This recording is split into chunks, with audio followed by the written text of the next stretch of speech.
ఏదైతే కర్నూలు జిల్లాలో private bus అగ్ని ప్రమాదానికి గురయ్యి దాదాపు 20 మందికి పైగా చనిపోయిన పరిస్థితి. ఈ నేపథ్యంలో అసలు ప్రైవేటు బస్సు అదేవిధంగా ముఖ్యంగా ఏసీ బస్సులో ప్రయాణించాలంటేనే అటు ప్రజలు భయపడుతున్న పరిస్థితి. సో ఈ నేపథ్యంలో అసలు నిజంగా ఈ ప్రయాణించే క్రమంలో ఎలాంటి జాగ్రత్తలు తీసుకుంటే ఇలాంటి ప్రమాదాల నుంచి బయటపడి ప్రాణాపాయ స్థితికి వెళ్లకుండా ఎలాంటి జాగ్రత్తలు తీసుకోవచ్చు, అదేవిధంగా ముఖ్యంగా ఈ ప్రైవేటు బస్సు ట్రావెల్స్ ఓనర్స్ కానీ అదేవిధంగా డ్రైవర్లు కానీ ఎలాంటి ప్రికాషన్స్ అదేవిధంగా అవేర్నెస్ కలిగి ఉండాలని సంబంధించి అటు అధికారి సూచనలు చేసేందుకు ప్రస్తుతం మనతో ఎన్టీఆర్ జిల్లా సహాయ అగ్నిమాపక అధికారి సూర్యప్రకాష్ గారు ఉన్నారు. ప్రస్తుతం మనతో సార్ని అడిగి మరిన్ని విషయాలు తెలుసుకుందాం. సార్, ఏదైతే కర్నూలు ఇన్సిడెంట్ చాలా బాధాకరం.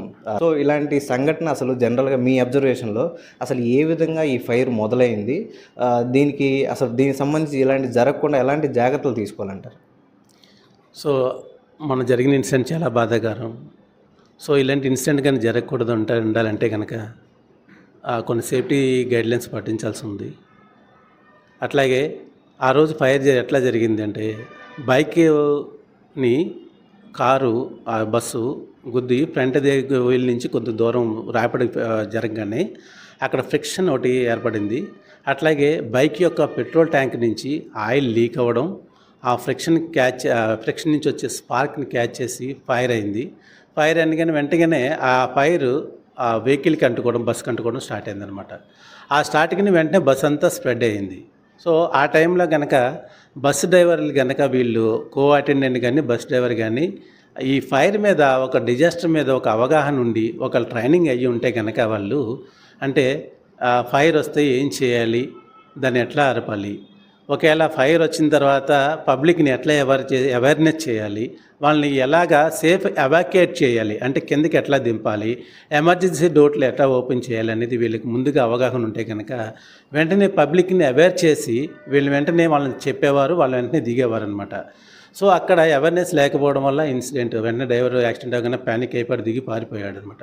అది దానివల్ల నిదట్లో ఉన్న పాసింజర్కి ఏం జరిగిందో తెలుసుకునే లోపల మొత్తం స్మోక్ అంతా వ్యాపించి ఫైర్ అంతా వ్యాపించేసి కొంతమంది అసలు వాడడం జరిగింది. సో ఇలాంటి ఘటనలు జరగకూడదంటే కంపల్సరీ డ్రైవర్ కానీ కోఆర్డినేటర్ కానీ ట్రైనింగ్ అయ్యి ఉండాలి. ప్రతి వెహికల్లో 2 కానీ అంతకని ఎక్కువ ఫైర్ ఎక్స్టింగ్విషర్స్ ఉండాలా. ఏదైనా ఫైర్ అయినప్పుడు ప్రాథమికంగా ఫైర్ స్టార్ట్ అవ్వగానే గుర్తించగానే వెంటనే ఫైర్ని ఆ ఎక్స్టింగ్విషర్ ఆపరేట్ చేసి ఫైర్ని కంట్రోల్ చేసే విధంగా ఉండాలి. అట్లాగే ఆ స్మోక్ డిటెక్టర్ కానీ హీట్ డిటెక్టర్ కానీ బ్యాగేజ్ కానీ లేకపోతే యూవీ వెహికల్స్ అయితే బ్యాటరీ ఉంటాయి, ఆ బ్యాటరీల దగ్గర స్మోక్ డిటెక్టర్ కానీ హీట్ డిటెక్టర్ కానీ పెట్టుకుని దాన్ని ఇంటర్ కనెక్షన్ విత్ మన డ్రైవర్ క్యాబిన్ దగ్గర ఇస్తే కనుక ఏదన్నా ఫైర్ కానీ స్మోక్ కానీ వెంటనే క్యాచ్ అవ్వగానే అది అలారం ఇచ్చి డ్రైవర్ యొక్క ప్లాన్లో ఇండికేషన్ ఇవ్వగానే అతను వెహికల్ని ఆపేసి జనాల్ని పబ్లిక్ అడ్రస్ సిస్టమ్ ఉండాలి బస్సులో కంపల్సరీ.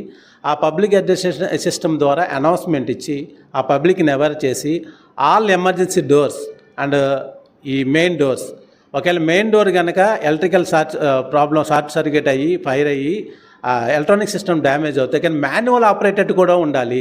ఆ మాన్యువల్ ఆపరేటెడ్ కింద చేసేసి పబ్లిక్ అడ్రస్ సిస్టమ్ ద్వారా అనౌన్స్ చేసి వాళ్ళందరినీ ఆ ఎమర్జెన్సీ డోర్ దగ్గర బయటకు పంపించడం. అట్లాగే ప్రతి విండో దగ్గర break hammer, glass break hammer అంటే సుత్తు అనమాట. అంటే గ్లాస్ని కొడితే పగిలిపోయే టైపు సుత్తు ఏదైనా పెట్టేసి హ్యామర్ని పెట్టి ఆ బ్రేక్ని ఆ గ్లాస్ని ఏదైతే విండో బ్రేక్ చేసి వాళ్ళ ఎమర్జెన్సీలో అట్లా బయటకు వచ్చేసేటట్టు ఉండాలి. ఇవన్నిటికి ముందు అవ్వాలంటే ముందు డ్రైవరు కో డ్రైవర్ కానీ అటెండెంట్ కానీ ట్రైన్డ్ అయి ఉండాలి. అట్లాగే వెహికల్ స్టార్ట్ అయ్యే ముందు కూడా పాసింజర్స్ కూడా ఎమర్జెన్సీ డోర్స్ మన ఫ్లైట్లో చెప్పే విధంగా అనమాట హోస్ట్ చెప్తారు, సేఫ్టీ గైడ్లైన్స్ ఎక్కడ ఉంది, ఎమర్జెన్సీ ఎక్కడ ఉంది అనేది చెప్తారు. అట్లాగే బస్సులో కూడా వీళ్ళు చెప్పాలి, ఏమంటే ఎమర్జెన్సీ డోర్ ఇటు ఉంది, మెయిన్ డోర్ ఇటు ఉంది. ఒకవేళ మెయిన్ డోర్ ఓపెన్ అయిపోతే మాన్యువల్ డోర్ ఇక్కడ బార్ ఉంది, ఈ బార్ని ఇట్లా పుష్ చేసిన తర్వాత మాన్యువల్ డోరు ఇట్లా ఓపెన్ అవుతుంది, ఎమర్జెన్సీ డోర్ ఇట్లా ఓపెన్ అవుతుంది. మీకు ప్రమాదం జరిగింది, ఇదిగో హ్యామర్ ఇక్కడ ఉంది, దీన్ని బ్రేక్ చేసి ఎమర్జెన్సీ అయితే మీరు బ్రేక్ చేసి బయటకు వచ్చేయండి. ఇవన్నీ వాళ్ళు చెప్పగలగాలి. అట్లాగే నీకు ఎప్పుడైతే స్మోక్ డిటెక్టర్స్ అని అనుకున్నాం కదా, అవి ఉన్నప్పుడు ఆ స్మోక్ డిటెక్టర్ని తీసుకొచ్చినప్పుడు మన వెంటనే డ్రైవర్ అలర్ట్ అయ్యి ఆ ఫైర్ని వెంటనే ఎక్స్టింగ్విషన్ తీసుకెళ్ళి ఆ ఫైర్ని కంట్రోల్ చేస్తాడు.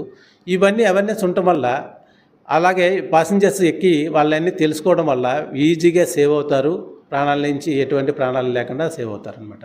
సార్ ఏదైతే ఈ ఇన్సిడెంట్ జరిగిందో జనరల్గా ట్రావెల్ బస్సులన్నీ కూడా ఎక్కువ రాత్రి వేళల్లోనే ఉంటాయి.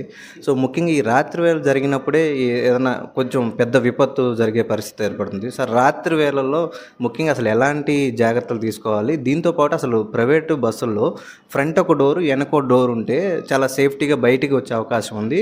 సో దీనిపైన మీరేమంటారు సార్? ఎస్, కంపల్సరీ ఉండాలండి. వెహికల్ మెయిన్ డోర్ ఉండాలి, అట్లాగే బ్యాక్ సైడ్ కానీ ఎమర్జెన్సీ డోర్ ఉండాల్సిందే. ఎమర్జెన్సీ డోర్ ఉన్నప్పుడు ఏదైనా ప్రమాదం జరిగినప్పుడు ఎమర్జెన్సీ ఫ్రంట్ జరిగితే బ్యాక్ నుంచి మనం ఎస్కేప్ అవ్వచ్చు, బ్యాక్ జరిగితే ఫ్రంట్ నుంచి ఎస్కేప్ కావచ్చు.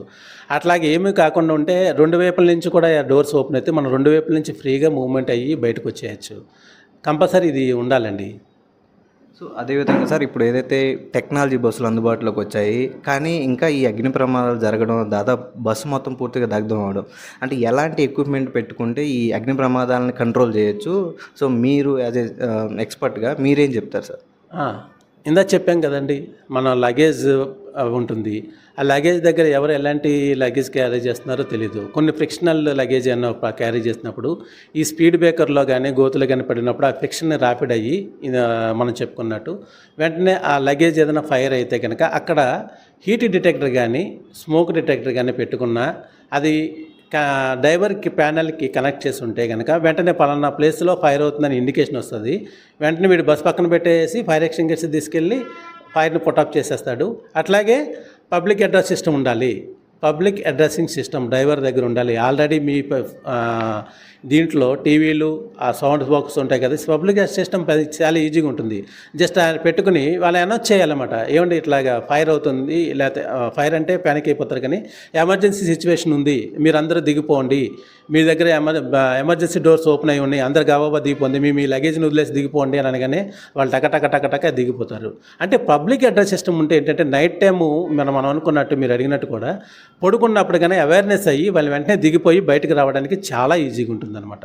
సో జనరల్గా ప్రమాదం జరగగానే అగ్ని ప్రమాదం అయితే ఖచ్చితంగా స్మోక్ వస్తుంది. ఈ స్మోక్ వచ్చినప్పుడు చాలామంది ప్యానిక్ అవుతారు, అదేవిధంగా ఏమి కనపడదు, ఫ్రంట్ ఉంది కూడా. సో ఆందోళనలో ఎక్కడ ఏం చేయాలో కూడా కొందరు కళ్ళు తిరిగి పడిపోవడం కానీ, కొందరు రకరకాల ఆందోళనకు గురై ఎటు పోవాలో తెలియని పరిస్థితి. సో ఇలాంటి సిచ్యువేషన్లో ఏం చేయాలంటారు? ఎస్, ఏదన్నా ఫైర్ అవగానే ఫైర్ కన్నా ఎక్కువ స్ప్రెడ్ అయ్యేది స్మోక్ అండి. స్మోక్ రాగానే కొంత పీల్చుకునేవాడు ఎంత ప్యానిక్ అయిపోతారు ఎవరైనా సరే. ప్యానిక్ అవుతున్నారని అదే దాని గురించి చెప్పాం. ముందు వీడు అవేర్నెస్ ప్రోగ్రామ్ పెడతాడు, ఎవరు డ్రైవర్ కానీ కో అటెండర్ ఆల్రెడీ ట్రైన్డ్ అయ్యి ఉంటారు. వీళ్ళు ట్రైన్డ్ అయ్యి ప్యాసింజర్స్కి బిఫోర్ వెహికల్ స్టార్ట్ అయినప్పుడు ప్యాసింజర్ చెప్తాడు, బాబు ఫైర్ అవుతుంటే ఇదిగో బ్రేక్ చేయండి, ఈ గ్లాస్ బ్రేక్ చేయండి, ఇట్లా వచ్చేయాలి, ఇదిగో ఎక్స్టింగ్విషర్ ఈ పాయింట్లో ఉంది, దీన్ని ఆపరేట్ చేయండి, తర్వాత మీరు ఎమర్జెన్సీ డోర్ ఇట్లా బ్యాక్ సైడ్ ఉంది, మెయిన్ డోర్ ఇక్కడ ఉంది, దీన్ని ఇట్లా ఆపరేట్ చేయండి అనేది వాడు ముందు చెప్తాడు. కాబట్టి ఏదైనా ప్రమాదం జరిగినా వాడు నిద్ర నుండి లెగ్గానే వెంటనే టక్కున వెళ్తాడు, ఆ ఎమర్జెన్సీ డోర్ వైపు పరిగెట్టుకుంటూ వెళ్ళిపోతాడు. సో అక్కడ వెళ్ళైతే హ్యామర్ ఉంటుంది, అక్కడ డెక్కన గ్లాస్ని బ్రేక్ చేస్తాడు, అందులోంచి దూకుతాడు. సో ఇట్లా దూకి అంటే సేవ్ అవుతాడనమాట. తర్వాత ఈ స్మోక్ స్ప్రెడ్ అవుతున్నప్పుడు వాడు ఏం చేస్తారంటే ప్రతి వాళ్ళు మనం ట్రావెలింగ్లో కంపల్సరీ వాటర్ బాటిల్ క్యారీ చేస్తాం. టక్కని కచ్చిప్ తీసుకోవడం, దాన్ని వాటర్ బాటిల్ తడిపేసుకోవడం, వెట్ కచ్చిప్ పెట్టుకోవడం, మళ్ళీ కట్టేసుకోవడం, మూతుకి ఇలా కట్టేసుకొని దాని దగ్గర నుంచి బయటకు రావడానికి అవకాశం ఉంటుందన్నమాట. ఎందుకంటే ఎప్పుడైతే తడి కచ్చిప్ కట్టుకున్నామో ఆ స్మోక్ని ఫిల్టర్ చేస్తుంది కొంతవరకు. సో మనకు కొంచెం ఆక్సిజన్ అందుతుంది కాబట్టి దాన్ని అందుకుని మనం ఏదైతే చెప్పిన గైడ్లైన్స్ ఉన్నాయో ఆ గైడ్లైన్స్ ఉపయోగించి వాళ్ళు బయటకు రావాలి. దీనికన్నా ముందు ప్రతి ట్రావెలర్ బస్సు సీట్ ఎదురుగా ఏమైనా ఎమర్జెన్సీ అయినప్పుడు ఏం చేయాలి అనేది ఒక లీప్ బోర్డు కింద ఒకటి పెట్టాల్సి ఉంటుందన్నమాట. మీరు ఇట్లాగ మెయిన్ డోర్ ఇక్కడ ఉంది, బ్యాక్ డోర్ ఇక్కడ ఉంది, ఇది మాన్యువల్ డోర్ని ఇట్లా ఓపెన్ చేయాలి, తర్వాత ఫైర్ అయితే మీరు కనుక కచ్చిప్ ఇట్లా కట్టుకుని బయటకు వచ్చేయాలి, ఎమర్జెన్సీ మీకు హ్యామర్ ఇక్కడ ఉంది, గ్లాస్ బ్రేక్ హ్యామర్ ఉంది, దాన్ని ఇలా బ్రేక్ చేయాలి అని మన రైల్వే స్టేషన్లో ఎమర్జెన్సీ డోర్ దగ్గర ట్రైన్లో ఎలా పెడతాము అట్లాగే వీళ్ళు ప్రతి సీట్ ఎదురుగా ఎమర్జెన్సీ ప్యానల్ బోర్డు అనేది పెట్టాలండి. సార్ అదేవిధంగా చాలా స్పీడ్గా వెళ్తున్నాయి బస్సులు, 140, 150 స్పీడ్ మీద వెళ్తున్నాయి. ఈ స్పీడ్ అనేది ఈ అగ్ని ప్రమాదాలు జరిగినప్పుడు ఏ విధమైన దాని మీద ప్రభావం చూపుతుంది సార్? అంతే కదా, ఏదన్నా కొలిజ్ అయినప్పుడు కనుక ఏమైనా ట్యాంక్ నుంచి ఏమైనా 2 వెహికల్స్ కొలిజ్ అయినప్పుడు అంతే గుద్దుకున్నప్పుడు కనుక ఫ్రిక్షన్ స్టార్ట్ అవుతుంది. ఆ టైంలో కనుక ఈ డీజిల్ ట్యాంక్ అనే లీకేజ్ కనుక ఆ ఫ్రిక్షన్ కనుక ఎక్కువ ఉంటే కనుక ఫైర్ అయ్యే అవకాశాలు ఉంటాయి.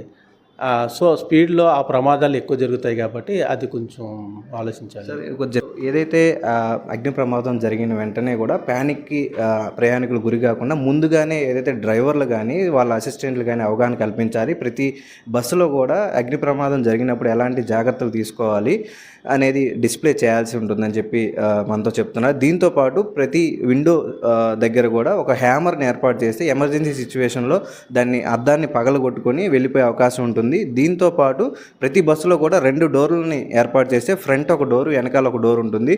సో ఈ 2 డోర్లు ఓపెన్ అయితే కనుక వెంటనే ప్రయాణికులు త్వరగా దిగిపోయి వాళ్ళ ప్రాణాలు రక్షించుకునే అవకాశం ఉంటుందని చెప్పేసి మనతో జిల్లా సహాయ అధికారి సూర్యప్రకాష్ రావు గారు తెలియజేశారు.